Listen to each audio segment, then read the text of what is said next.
इतिहास लिखा है इसमें, कुछ खास छिपा है इसमें। इतिहास लिखा है इसमें, कुछ खास छिपा है इसमें। मर्यादा है, कोई वादा है, विश्वास रखा है इसमें। सात फेरों से मिला ये तो उपहार है, मेरा श्रृंगार है, मेरा श्रृंगार है, मेरा श्रृंगार है, मेरा श्रृंगार है। मंगलसूत्र, मंगलसूत्र, मंगलसूत्र, मंगलसूत्र, मंगलसूत्र, मंगलसूत्र,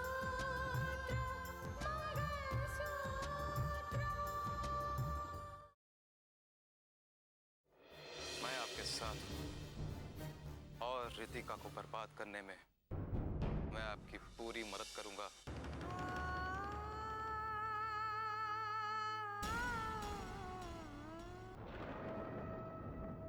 ये देखो क्या है? नोट। ये तुम्हारे और राकेश के खर्च के लिए। लेकिन तुम्हारी पत्नी बनने के बावजूद भी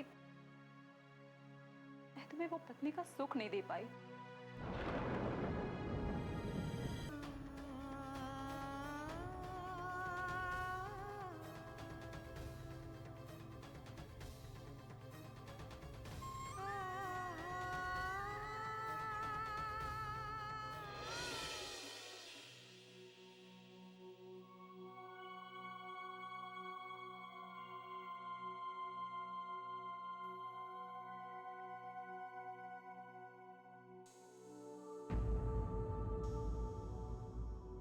अर्जुन, आप जज साहब से मिलने गए थे ना? क्या कहा जज साहब ने आपसे? क्या कहेंगे, बस उनका चेहरा देखने गया था, चेहरा देख लिया। वैसे उनका मूड ठीक नहीं था। अर्जुन, ये बड़े लोग बड़ी बड़ी गलतियां आसानी से छुपा देते हैं और फिर दयावान होने का नाटक करते हैं। ये इसलिए कि उनके पाप कम हो जाएं। पाप? कैसा पाप? अर्जुन, वो लोग सोचते हैं कि बात सामने आएगी ही नहीं, लेकिन घुमा फिरा के बात सामने आ ही जाती है। मैं कुछ समझा नहीं माधव। मुझे कहना तो नहीं चाहिए, उनका एहसान है तुम पर, लेकिन सच तो सच होता है। अपने दामाद को खुद फांसी की सजा सुनाई थी। पता है क्यों?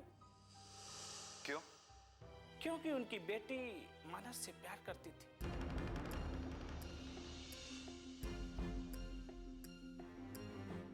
तुम ये कहना चाहते हो कि उन्होंने अपनी बेटी और मानस की खातिर अपने दामाद को जानबूझकर सजा सुनाई? हाँ हाँ, लोगों का कहना तो यही है।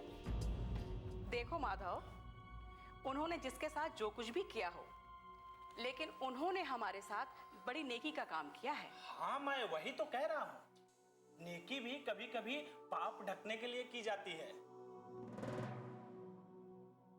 मां, माधव बिल्कुल ठीक कह रहा है। जज साहब को पहले से पता था कि रितिका मानस से प्यार करती है। अपनी बदनामी को छुपाने के लिए अपने दामाद को सजा सुनाई थी ताकि रितिका और मानस मिल सके।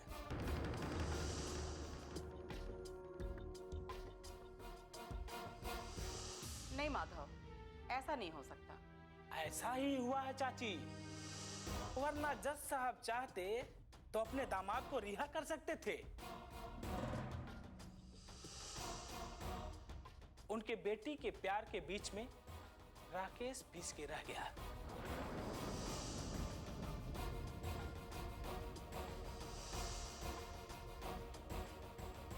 अब हर सच्चाई सामने आएगी और आज के बाद रितिका के हर कदम पर मेरी नजर रहेगी। अपने साथ हुए विश्वासघात का बदला मैं लेकर ही रहूंगा।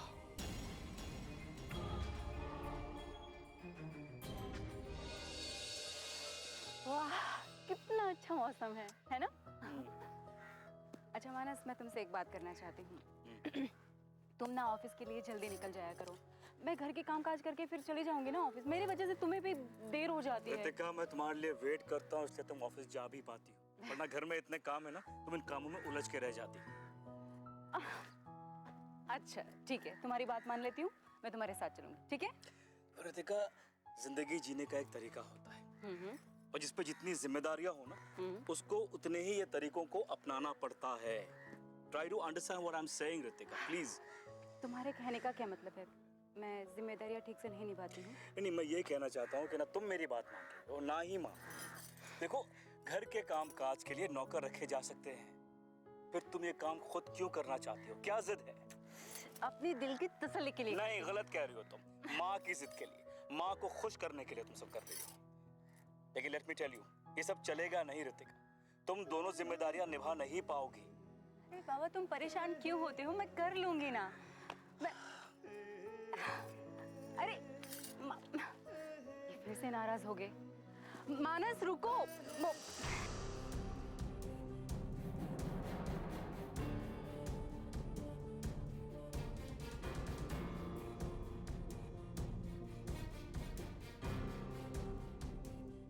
रितिका,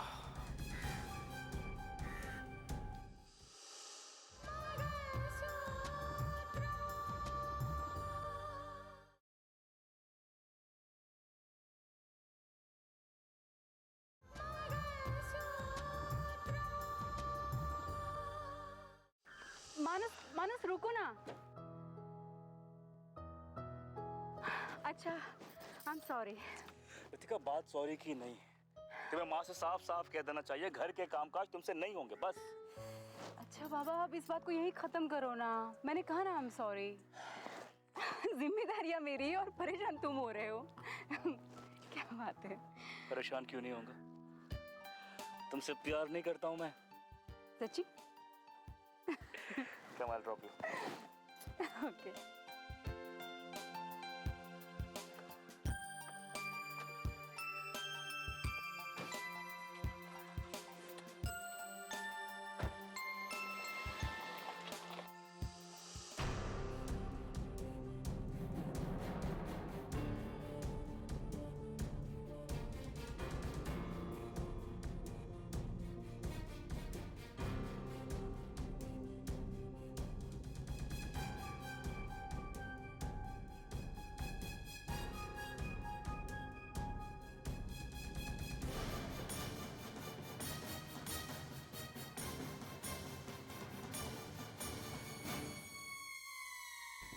तुम चलो, मैं आता हूँ।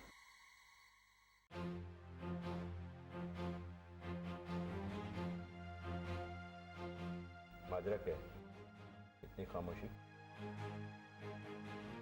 मैं अपने बच्चों को छोटी सी तकलीफ में भी मुब्तला बर्दाश्त नहीं कर सकती।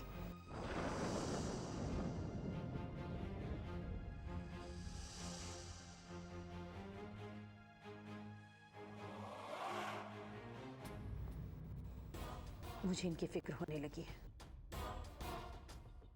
अब तुम्हें सिर्फ अपने बच्चों की तो फिक्र रहती है।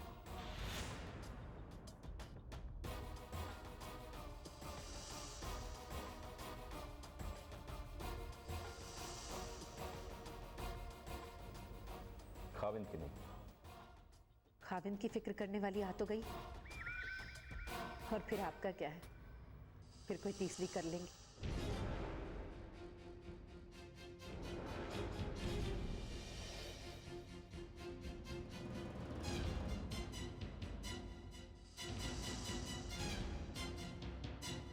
मगर मैं कहां जाऊंगी इस उम्र में? ले देकर सिर्फ बच्चे ही तो रह गए, उन्हें परेशान नहीं देख सकती मैं।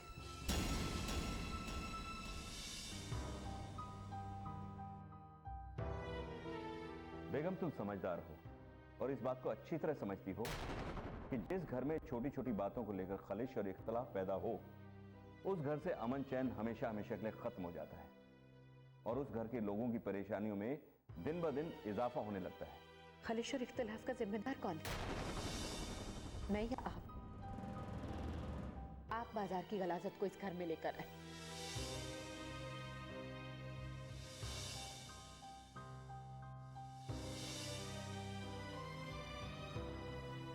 और वो गलाजत है कि साफ होने का नाम ही नहीं ले रही, दिन पर दिन और खलीस होती जा रही। जमाल, तुम यहाँ इसलिए बैठे हो कि लोग मुझे जलील करें, मेरे खिलाफ गलत जुमले इस्तेमाल करें? शिरीन, अपने कमरे में जाओ। अब चिल्लाना बंद करो और आइंदा इस घर में अपनी आवाज ऊंची मत करना। चलो जाओ यहां से।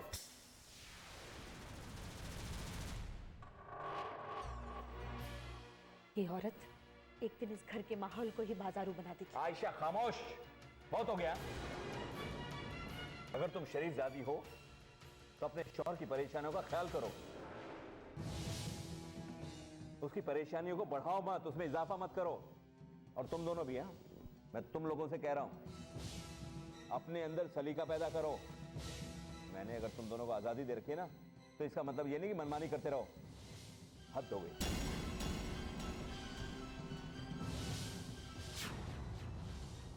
जिसे देखो वही बस।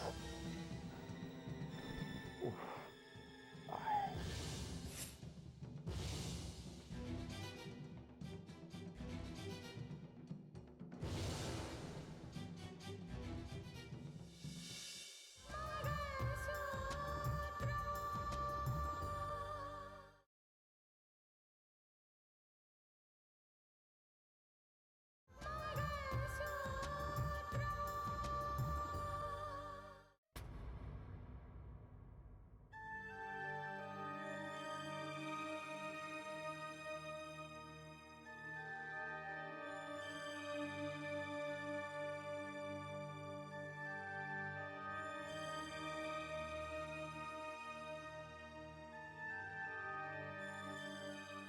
हम लोग सोचते थे कि तुम जरूर किसी बड़े और अच्छे खानदान से ताल्लुक रखते हो और इसीलिए इंतजार करते रहे कि काश तुम्हारी याददाश्त वापस आ जाए। लेकिन पता नहीं ईश्वर को क्या मंजूर है कि इस छोटे से घर में तुम्हें रहना पड़ रहा है। नहीं मां, नहीं। अब आपको ये सारी बातें भुला देनी चाहिए। आपने मुझे एक नया जीवन दिया है, एक नई पहचान दी है, एक नया नाम दिया है। मां प्लीज, अब आप ऐसी बातें कर रही हैं। अरे सुनो बेटे, हमारे तुम्हें एक नया नाम देने से सब कुछ खत्म तो नहीं हो जाएगा। बेटे, हमारे इस नाम देने से पहले भी तो तुम्हारा कोई नाम था। वो नाम इतनी आसानी से मिट नहीं सकता। नहीं बाबा, नहीं। वो नाम तो कब का मिट चुका है। और मैं नहीं चाहता कि इस घर में मेरे अतीत के बारे में चर्चा होनी चाहिए। मैं अब अर्जुन हूं, आप दोनों का बेटा अर्जुन, सिर्फ अर्जुन।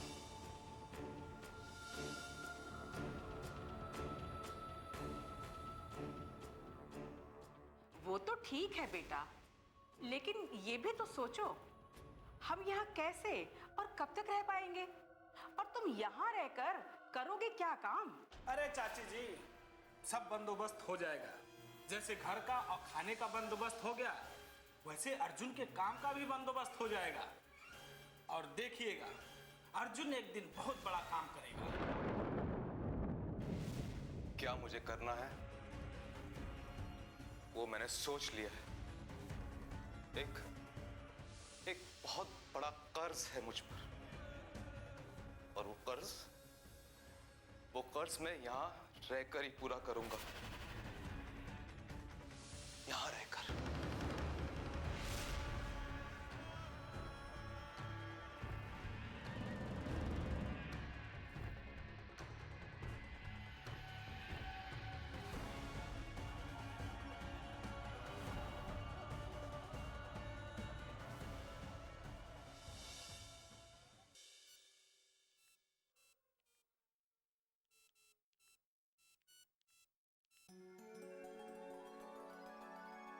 Hello hello. बस हलो हलो ही करती रहे ना, न दुआ न सलाम। अस्सलाम अस्सलाम वालेकुम दादी। वालेकुम अस्सलाम बेटी। कैसी हो? पढ़ाई कैसी चल रही है तुम्हारी समरीन? जी दादी, मैं बहुत मेहनत से पढ़ाई कर रही हूँ। मुझे बात करनी लो। गिव मी यार। हाँ दादी, आप सही सलामत पहुंच गई ना? हाँ वालेकुम अस्सलाम बेटा। हाँ मैं बिल्कुल ठीक पहुंच गई थी। तुम बताओ कैसे हो? हम सब बिल्कुल खैरियत से हैं। और आपको बहुत बहुत याद करते हैं। लीजिए अम्मी से बात कीजिए। अस्सलाम वालेकुम मम्मी। वालेकुम अस्सलाम बेटी। जीती रहो, खुदा तुम्हें सारी खुशियों से नवाजे। जमाल कैसा है और शिरीन कहाँ है? वो कहीं बाहर गई है अम्मी। अपने बाहर आने जाने के बारे में बताकर कहाँ जाती है। अब तो उससे बच्चों की खुशी भी नहीं देखी जाती। बात बात पर झगड़ा करने पर आमादा हो जाती है। सब्र करो बेटा, अल्लाह सब ठीक कर देगा। वैसे तुम भी अपनी तरफ से घर के माहौल को खुशगवार बनाने की कोशिश किया करो। वैसे मैं जमाल और शिरीन को भी समझाऊं, ठीक है? अच्छा फोन रखती हूँ। अल्लाह हाफिज। अल्लाह हाफिज।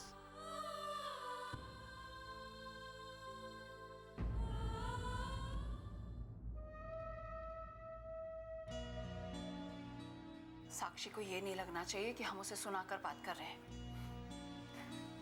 समझ गई मौसी, सब समझ गई। आप जो खेल खेलना चाहती है मैं सब समझ गई। मैंने तो अपने कानों से सुना है मौसी। लेकिन ये कैसे हो सकता है काजल? रितिका और मानस ने अपनी पसंद से शादी की और वो दोनों एक दूसरे को प्रेम भी करते हैं। मौसी मुझ पे यकीन कीजिए, रितिका और मानस के बीच में पति पत्नी जैसा कोई संबंध नहीं है।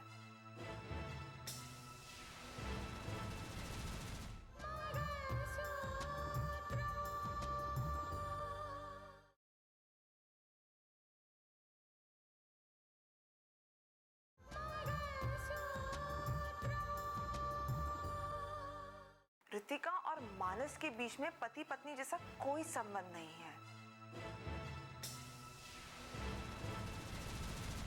अच्छा, लेकिन यकीन नहीं होता। मौसी आपको याद है वो ओवरब्रिज का हादसा जिस दिन दोनों साथ में निकले थे घर से? उस दिन तो उन दोनों के बीच में कोई बात नहीं हुई थी, लेकिन उस दिन के बाद रितिका ने मानस को डांटा था।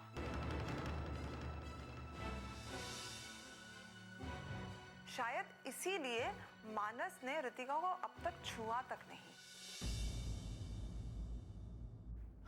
ये तो हमारे लिए अच्छी खबर है। हाँ मौसी, रितिका कल आंखों में आंसू लिए मानस से कह भी रही थी कि उससे बहुत बड़ी गलती हो गई, लेकिन मानस ने तो कुछ नहीं सुना और वो तो उठ के बालकनी में सोने चला गया। अब एक बात अच्छी तरह समझ लो काजल, अगर दोनों के बीच में मेल नहीं हुआ है तो आगे भी ये मेल होना नहीं चाहिए।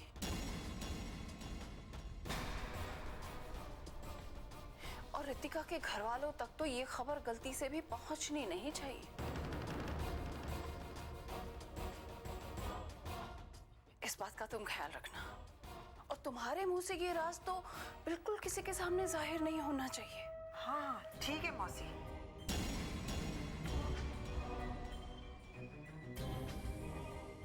अब साक्षी रितिका के घर वालों को जाकर कहेगी कि मानस रितिका को अपना नहीं रहा।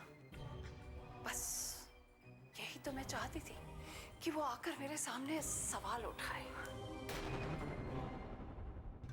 अब आएगा इस खेल का मजा मौसी।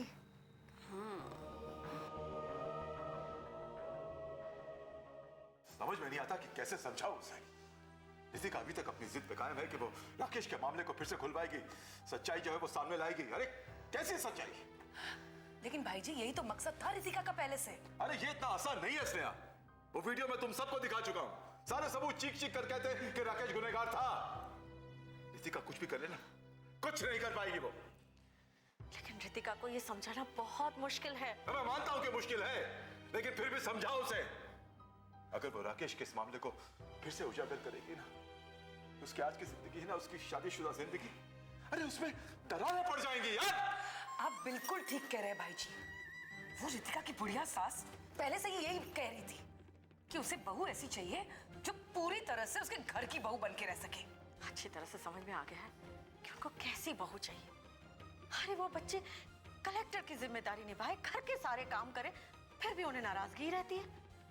अरे नौकरानी बना कर रख दिया हमारी बेटी को। ये क्या कह रही हो? हाँ बताओ स्नेहा, रोहित ने रितिका के घर से आकर क्या बताया हमें? भाई जी, रितिका को नौकरों जैसा काम कराया जा रहा है,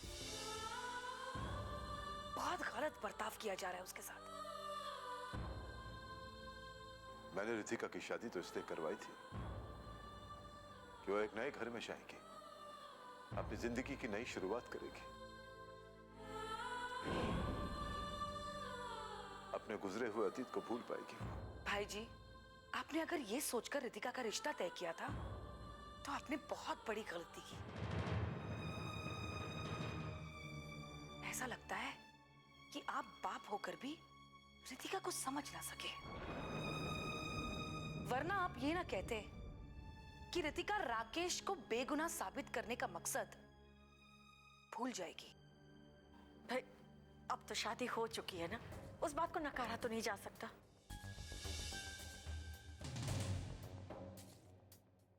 अब तो हमें यही देखना है कि उसके साथ जो बर्ताव हो रहा है बस वो ना हो। रितिका के साथ जो कुछ भी हो रहा है, इस मसले में हमें सवाल उठाना ही पड़ेगा।